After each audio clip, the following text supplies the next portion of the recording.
Hey students, it is now 6 hours later. It's approximately 2:15 in the afternoon, and we are now at low tide at the same point at North Litchfield Beach, South Carolina. You can see how far out the tide is now. Again, we are at a spring tide because we're in the full moon phase, where there is a great amount of gravitational pull between the Earth and the Sun, and on the other side of the Earth, the moon and the Earth. So anyway, we're going to look at this huge intertidal zone that we have now that is really big and look at it closer.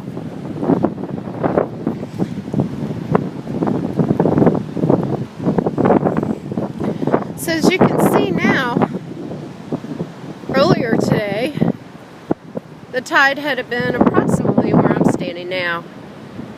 Now you can see how far out it is. Let's just walk and see how far that actually is.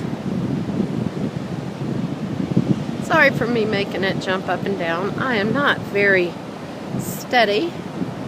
My clumsy self walking down the beach. But you can already see how far back we are.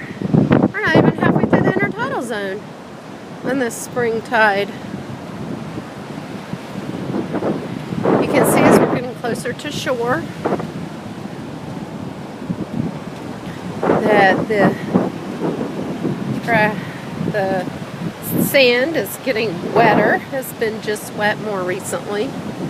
You see as we go down, there's some areas where the tide comes in a little bit more than others. Again, we're still experiencing a sea breeze. Breeze is coming from the ocean towards land. You can see that the waves might appear a little bit more gentler, perhaps. I don't see as many whitecaps as I did earlier today. Breeze has definitely dropped slightly. But you can see when you look down the beach how wide it is now. Look at how far we are as we come to the point where the water's edge. You can see how far we are now from where we were this morning at the high tide. Watching, you can see that the water is coming in at an angle, but then it goes straight back. Again, this is the longshore drift, and sand is being deposited. You can see the leftover small amounts of shells that are left. Now, as we come down here, you can see that this is a hole, and the little critters live in these holes. You see them? So these are animals that live in this zone. They are going down as much as they can into the sand. And this is what the seagulls are going to be after.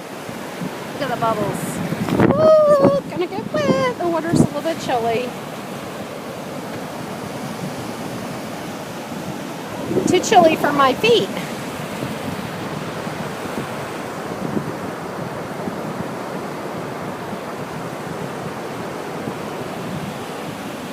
Absolutely beautiful day. See that the sun is actually pretty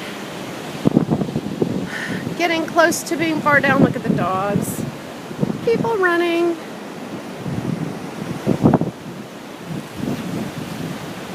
You can see the shorebirds. Again, want to know where Miss Clayton's happy place is? This is it. This is it. You're looking at a state parkway down there, approximately a mile down the beach. I will walk down there later and show you some pictures of the natural vegetation. Again, this is my happy place. Kids are coming out with their buckets. But you can see from here, look how high that erosion has occurred along here. Absolutely beautiful. So we will see that the tide is probably a dead low, and it will be creeping in slowly but surely over the next few hours until it will be dark tonight when it is high tide. It'll be approximately 6:30 tonight, and I will not be able to film it because I don't have the lights. But I will come down here near sunset and show you guys how much the water has risen as it does come to be high tide. This is probably the last night of the full moon, and so we will see that the tide will be becoming more moderate. So as the week progresses, I'm going to show you where low tide probably will be, just my estimate. So as the week progresses and we get to become a neap tide where we have a quarter moon, it's going to actually be a waning gibbous the next day, and then we'll have the 3/4 moon. Low tide might be approximately here, and high tide would be just a short distance up, maybe here. So what we've got is we'll have a smaller intertidal zone at that point.